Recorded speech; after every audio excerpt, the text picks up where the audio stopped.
Okay बेटा, हम लोग पहुंचे रिटायरमेंट ऑफ अ पार्टनर में, सम्स वाले पेजेस, टीएस गरेवाल, क्वेश्चन 23।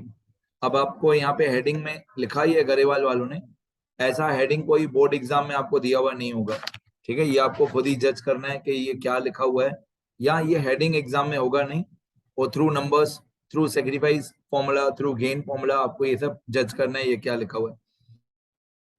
ऐसी कोई हेडिंग बोर्ड एग्जाम में नहीं दी होगी। यहाँ पे लिखा हुआ है when one or more of the remaining partners also sacrifice. सुनना, A, B and C were partners in a firm sharing profits in the ratio of 6:4. हमेशा जो प्रॉफिट का रेशियो होता है वही लॉस का रेशियो होता है। याद रहे, जो प्रॉफिट का रेशियो होता है वही लॉस का रेशियो होता है। तो old P&L ratio of A, B and C, old P&L ratio of A, B and C equal to 6:4. 6 ratio 5 ratio 4, 6:4, 6:4 total 15 होता है।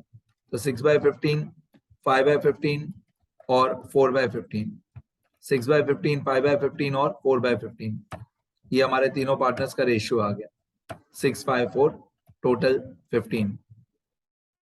आगे बढ़ते हैं नेक्स्ट।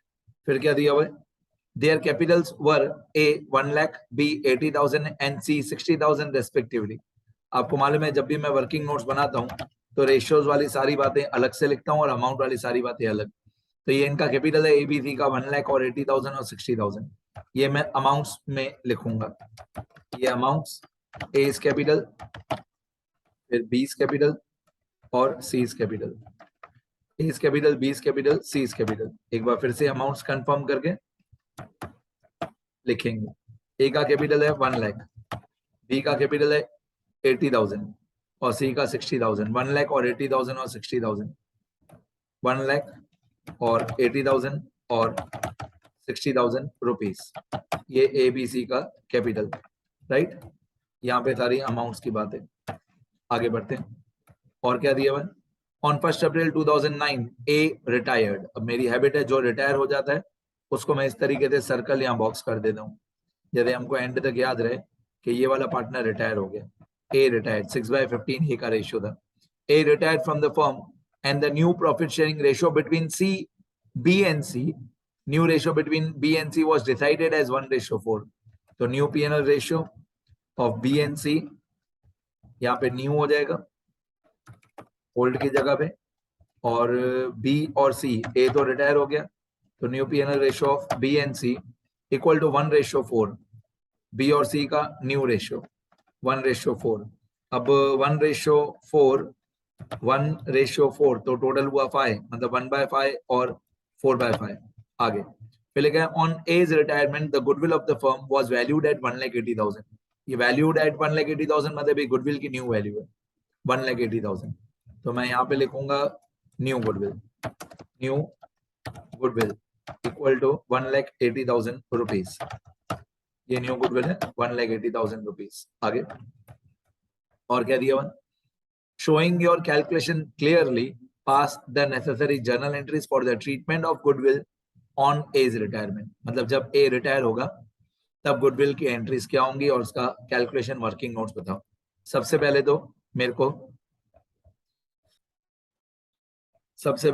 मेरे को GNO का फॉर्मूला लगाना है, गेन का फॉर्मूला GNO। एडमिशन में होता है सन, एडमिशन में होता है SON, मतलब sacrifice equal to old ratio minus new ratio. Retirement में होता है GNO, GNO का मतलब होता है gain equal to new P&L ratio minus old P&L ratio. ये गेन का फॉर्मूला होता है, new ratio minus old ratio. तो न्यू रेशियो है 1/5 और ओल्ड रेशियो है 5/15। तो पहले हम बी का गेन निकालेंगे, बी गेन। और मैं हमेशा बोलता हूँ, 1000 बार बोलता हूँ, गेन अलग बात है, गेनिंग रेशियो अलग बात है। तो बी का गेन इक्वल टू बी का न्यू रेशियो। अब बी का न्यू रेशियो है 1/5 माइनस बी का न्यू रेशियो है 1/5 माइनस बी का ओल्ड रेशियो। बी का ओल्ड रेशियो है 5/15, तो 1/5 ये वाला बी का new ratio 1/5 minus old ratio 5/15 GNO। अब इसका हम लोग LCM करेंगे तो 5 और 15 का LCM आएगा 15, 5 और 15 का LCM आएगा 15। 5 की टेबल में 15 आता है 3 जा, तो 1 3 जा 3, माइनस 15 की टेबल में 15 आता है 1 जा, तो ऊपर 5 1 जा 5। अब ये आ गया हमारा नेगेटिव गेन, यहाँ से हमारा नेगेटिव गेन आ गया। तो 3 माइनस 5, 3 माइनस 5 होता है -2, 3 माइनस 5 होता है -2, तो ये आएगा -2/15। ये आ गया नेगेटिव गेन। अब नेगेटिव गेन जो होता है, नेगेटिव गेन जो होता है वो होता है equal to sacrifice. Negative gain equal to sacrifice. ये नेगेटिव गेन है, यही हमारा सेक्रीफाइस है, ठीक है। -2/15 जो दिया हुआ है बी का। अभी हम लोग निकालेंगे सी का गेन। तो यहाँ पे मैं पहले पूरा कॉपी पेस्ट करता हूँ, फिर सी का गेन निकालता हूँ। यहाँ थोड़ी लाइन्स इंसर्ट करनी पड़ेगी। अभी कॉपी पेस्ट करता हूँ, ये बी का गेन में थे, सी का गेन निकालते हैं। अभी शुरू करते हैं। ये सी का गेन, यहाँ पे मैं लिख दूंगा सी इज गेन। अच्छा, सी का न्यू रेशो, सी का न्यू रेशो ये है 4/5, 4/5 सी का न्यू रेशो, यहाँ पे 4/5 माइनस सी का ओल्ड रेशो, सी का ओल्ड रेशो है 4/15, तो ये 4/15 सी का ओल्ड रेशो। तो new ratio minus old ratio, तो 4/5 माइनस 4/15, तो एलसीएम आएगा 15। 4/5 माइनस 4/15, तो एलसीएम आएगा 15। अभी 5 की टेबल में 15 कब आता है 3 था, तो ऊपर आएगा 4 3 था 12, नीचे मल्टीप्लाई बाय 3, तो ऊपर भी मल्टीप्लाई बाय 3। अब 15 की टेबल में 15 कब आता है 1 जा, तो ऊपर 4 1 जा 4। अब 12 माइनस 4 8, 12 माइनस 4 8, 8/15। अब ये पॉजिटिव गेन है, ये पॉजिटिव गेन है, मतलब ये गेन ही हुआ। पॉजिटिव गेन इज गेन, तो ये हुआ गेन। पॉजिटिव गेन गेन ही होता है, राइट। ये बी का गेन, पहले हमने बी का गेन निकाला, बी का गेन माइनस में आया, बी का जो गेन आया वो माइनस में आया, -2/15, तो नेगेटिव गेन इज सेक्रीफाइस। और सी का गेन प्लस में आया 8/15, ठीक है। डन यहाँ तक। अब हम लोग आ जाते हैं गुडविल की जर्नल एंट्रीज पे। गेनिंग रेशियो तो कोई होगा नहीं, कि सारा का सारा जो गेन हुआ है बेटा, सारा का सारा गेन सी को ही हुआ है। मैं एक नोट लिख के देता हूँ आपको, तो डिटेल में समझ में आएगा आपको। Here all the ratio is gained by only one partner, that is Mr. C. Here all the ratio is gained by only one partner, Mr. C. So C को रेशियो वाइज क्या हुआ gain, तो amount wise क्या होना चाहिए loss. So mister C will have to pay goodwill to Mr. A जो retiring partner है। Mister A को भी ये गुडविल का पैसा देगा, मिस्टर ए को भी सी गुडविल का पैसा देगा। Mister C will have to pay goodwill to mister A, and also mister C will have to pay goodwill to mister B, क्योंकि मिस्टर बी का नेगेटिव सेक्रीफाइस आ रहा है। तो मिस्टर बी का नेगेटिव सेक्रीफाइस आ रहा है, सॉरी नेगेटिव गेन आ रहा है, मिस्टर बी का नेगेटिव गेन आ रहा है। तो एक तरीके से मिस्टर बी ने भी सेक्रीफाइस किया, तो सी जो है वो गुडविल का पैसा ए को भी देगा, और सी जो है वो गुडविल का पैसा बी को भी देगा, ठीक है। अब मेरे को इसको सॉर्ट आउट करके एक टेबल में लिखना है, ठीक है। मेरे को एक पूरा ये सब सॉर्ट आउट करके एक टेबल में लिखना है अच्छे से, जैसे आपको एक ही जगह पे मैं सारी बातें दिखा सकूं। मैं आपको सुनना ध्यान से, मैं ट्राई करता हूँ एक ही जगह पे लिखने का।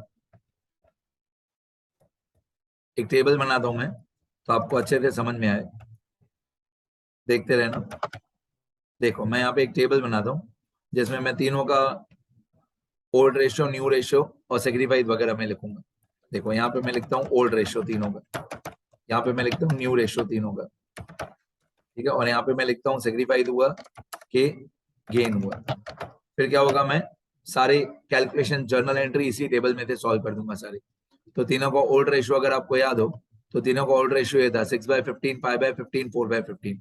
अब मैं लिखना शुरू करता हूँ 6/15, ठीक है।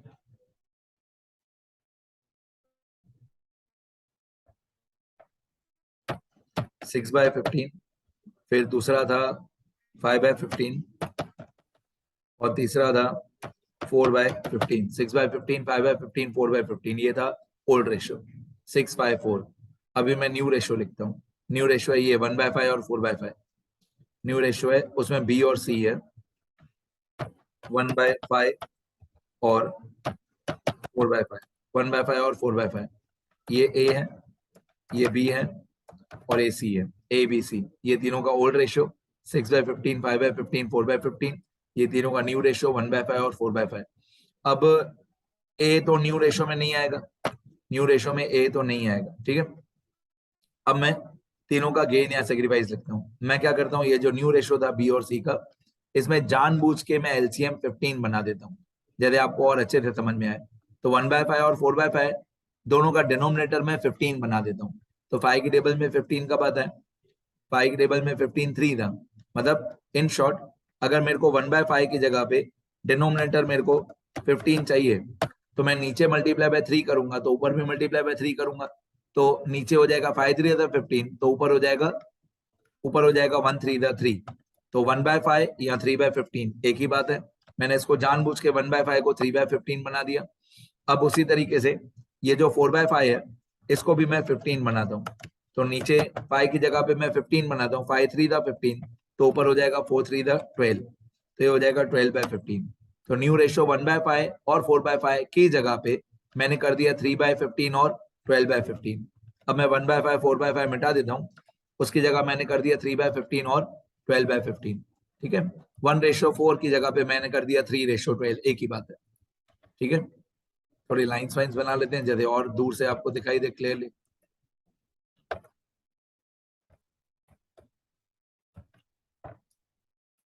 ठीक है, अब हम देखते हैं कि किसको कितना सेक्रीफाइस हुआ या किसको कितना गेन हुआ, देखते रहो। जैसे ए का ओल्ड रेशियो था 6/15, न्यू रेशियो है 0, मतलब ए ने सारा का सारा अपना रेशियो जो 6/15 था वो दे दिया।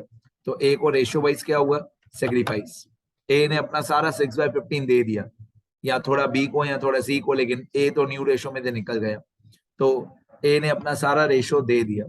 तो ए का न्यू रेशियो है 0, मतलब ए ने सारा का सारा 6/15 क्या कर दिया, सेक्रीफाइस। अब बी को पहले मिलता था 5/15, अभी मिलता है 3/15, मतलब बी का रेशियो भी कम हो गया। कितना कम हो गया, 2/15 कम हो गया। तो बी को भी रेशियो वाइज सेक्रीफाइस हुआ।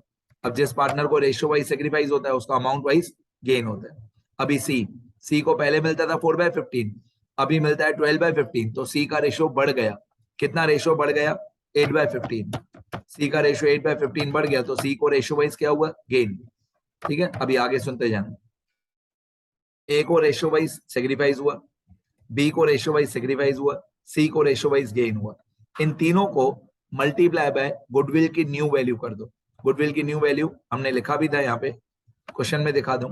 ये गुडविल की न्यू वैल्यू ये रही 1,80,000। तो इन तीनों को सेक्रीफाइस और गेन को न्यू गुडविल 1,80,000 से मल्टीप्लाई कर दो।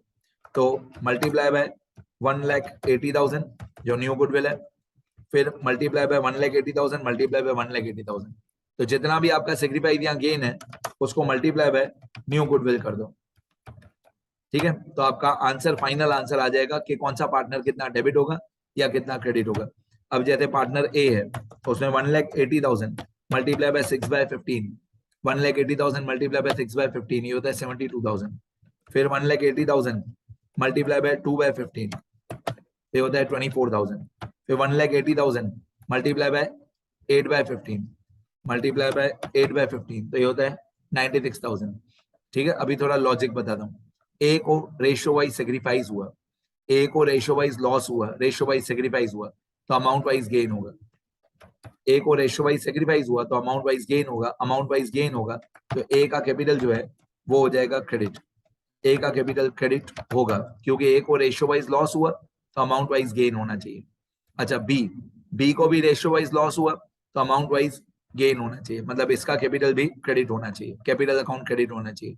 सी को रेशियो वाइज गेन हुआ, रेशियो वाइज गेन हुआ तो अमाउंट वाइज लॉस होना चाहिए, अमाउंट वाइज लॉस होना चाहिए, मतलब इसका कैपिटल अकाउंट डेबिट होना चाहिए। ठीक है, थोड़ी फालतू लाइंस डिलीट करें।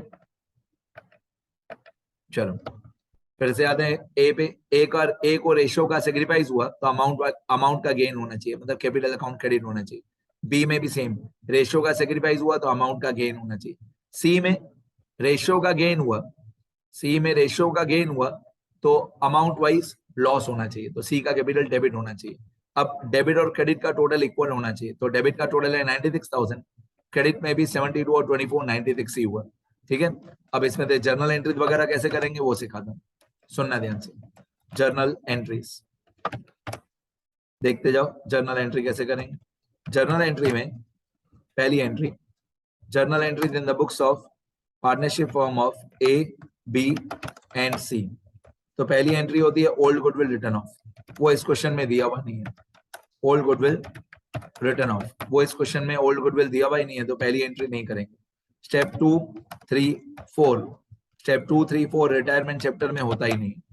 रिटायरमेंट चैप्टर में स्टेप 2, 3, 4 कभी भी नहीं होता है, तो हम लिखेंगे no entry. Step 2, 3, 4 retirement chapter में नहीं होता। स्टेप 5, स्टेप 5 होता है एडमिशन में कैब, रिटायरमेंट में एबीसी। अब इस क्वेश्चन में स्टेप 5 और स्टेप 7 काम आएगा। स्टेप 5 में क्या होगा, स्टेप 5 में ये जो पार्टनर निकल गया ए जो पार्टनर रिटायर हुआ, इसको 72,000 मिलेंगे, और इसको 72,000 कौन देगा, ए को 72,000 पे करेगा कौन, सी। ए का जो गुडविल का शेयर है 72,000, वो सारा का सारा पैसा सी देगा, क्योंकि सारा का सारा रेशियो का गेन सी को हुआ है। तो सारा 72,000 ए को जो मिलेगा, ए का कैपिटल क्रेडिट होगा, वो 72,000 कौन देगा, सी देगा। तो 72,000 ए को देने हैं, तो ए को मिलने हैं, तो ए का कैपिटल अकाउंट हो जाएगा क्रेडिट। मैं यहाँ पे लिखूंगा टू एज कैपिटल और करंट अकाउंट। ये 72,000 ए को मिले, कौन देगा, सी देगा, क्योंकि सारा का सारा रेशियो सी को मिला है।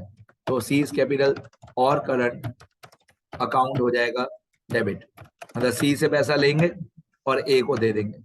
Being the share of goodwill of A retiring partner given by C मतलब गेनिंग पार्टनर। सारा का सारा गेन सी को हुआ, तो गुडविल का पैसा भी सारा का सारा सी ही देगा।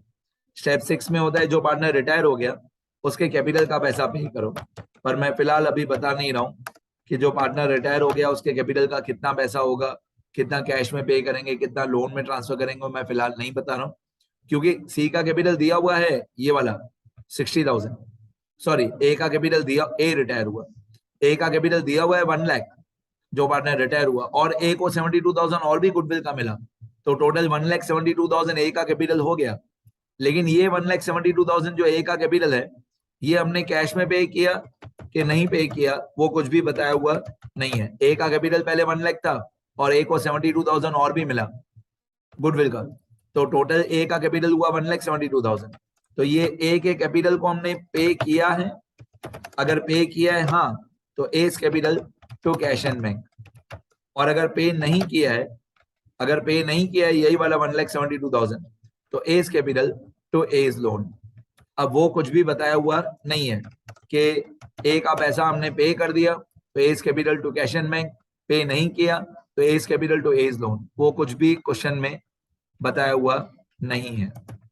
तो इसलिए मैं स्टेप 6A और 6B अभी नहीं कर सकता हूं, मैं डिलीट कर देता हूं, ठीक है। आपको लिखना हो तो यहाँ पे वीडियो पॉज करके लिख देना, पर स्टेप 6A 6B मैं इस सब में नहीं कर सकता हूँ, क्योंकि कुछ भी क्वेश्चन में बताया हुआ नहीं है, इसलिए मैं डिलीट कर देता हूँ, और पूछा हुआ भी नहीं है। ओके, स्टेप 7 होता है तब जब किसी पुराने पार्टनर का नेगेटिव गेन आए। तो आज हमारे पुराने पार्टनर का मिस्टर बी का नेगेटिव गेन आया, नेगेटिव गेन आया मतलब सेक्रीफाइस आया। अब बी ने भी रेशियो वाइज सेक्रीफाइस किया, तो बी को भी गुडविल का पैसा मिलना चाहिए, तो बी को 24,000 मिलना चाहिए, क्योंकि बी का भी पहली बार आज नेगेटिव गेन आया मतलब सेक्रीफाइस आया, तो बी को गुडविल का पैसा मिलना चाहिए, कितना 24,000। कौन देगा, ऑब्वियसली सी देगा, क्योंकि सारा गेन सी को हुआ है। तो 24,000 जो बी को मिलना चाहिए वो हम बी को देंगे, बी का कैपिटल क्रेडिट होगा। फिर से बोलता हूं मैं, बी को क्यों मिलेगा पैसा, क्योंकि बी को रेशियो वाइज सेक्रीफाइस हो रहा है, तो अमाउंट वाइज गेन होना चाहिए, तो बी को 24,000 रुपीज मिलने चाहिए। स्टेप 7, अब बी को 24,000 मिलने चाहिए, तो ये पैसा हम लेंगे किससे, सी से। तो यही वाली एंट्री मैं पहले कॉपी पेस्ट करता हूं। अब देखो मैं चेंजेस करूंगा। पहली बात तो मैं बी को पैसे दूंगा, बी को पैसे दूंगा तो 24,000 बी में हो जाएगा क्रेडिट, ये पैसे मैं लूंगा किससे? सी से, तो सी हो जाएगा डेबिट और पैसे मैं बी को दे दूंगा। Being the share of goodwill of B, being the share of goodwill of B given by C, मतलब बी को भी गुडविल का पैसा मिला, वो भी सी ने दिया, और ए को भी गुडविल का पैसा मिला, वो भी सी ने दिया। तो सिंपल सिंपल भाषा में याद करें तो स्टेप 5 में सी टू ए और स्टेप 7 में सी टू बी। देखो अभी करेवाल वालों का आंसर, ये देखो, डेबिट सी 96,000, क्रेडिट ए 72,000, क्रेडिट बी 24,000। इन लोगों ने स्टेप 5 और स्टेप 7 कंबाइन कर दिए। 96,000 भी राइट है, 72 भी राइट है, 24 भी राइट है, एवरीथिंग इज परफेक्ट। तो इस टॉपिक को हम लोग क्या बोलेंगे? मैं यहाँ पे टॉपिक का नाम लिख देता हूँ। इस टॉपिक को बोलेंगे, आज वाले टॉपिक को, कि if any old partners, if any old partners gain is negative, gain is negative मतलब सेक्रीफाइस, अगर किसी पुराने पार्टनर का गेन नेगेटिव आ रहा है मतलब सेक्रीफाइस आ रहा है, तो हम इस तरीके से सॉल्व करेंगे। ठीक है, ठीक है बेटा, मैं अभी एक बार स्क्रॉल कर देता हूं, एक बार मैं स्क्रॉल कर देता हूं, सब लोग लिखना अच्छे से।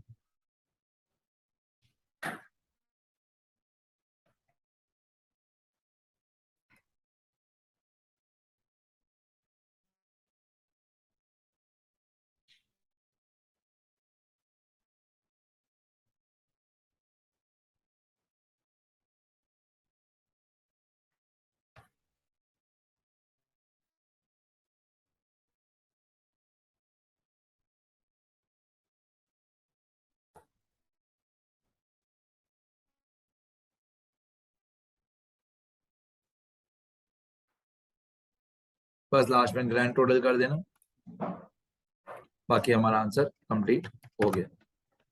लास्ट में सिर्फ ग्रैंड टोटल खुद ही कर देना।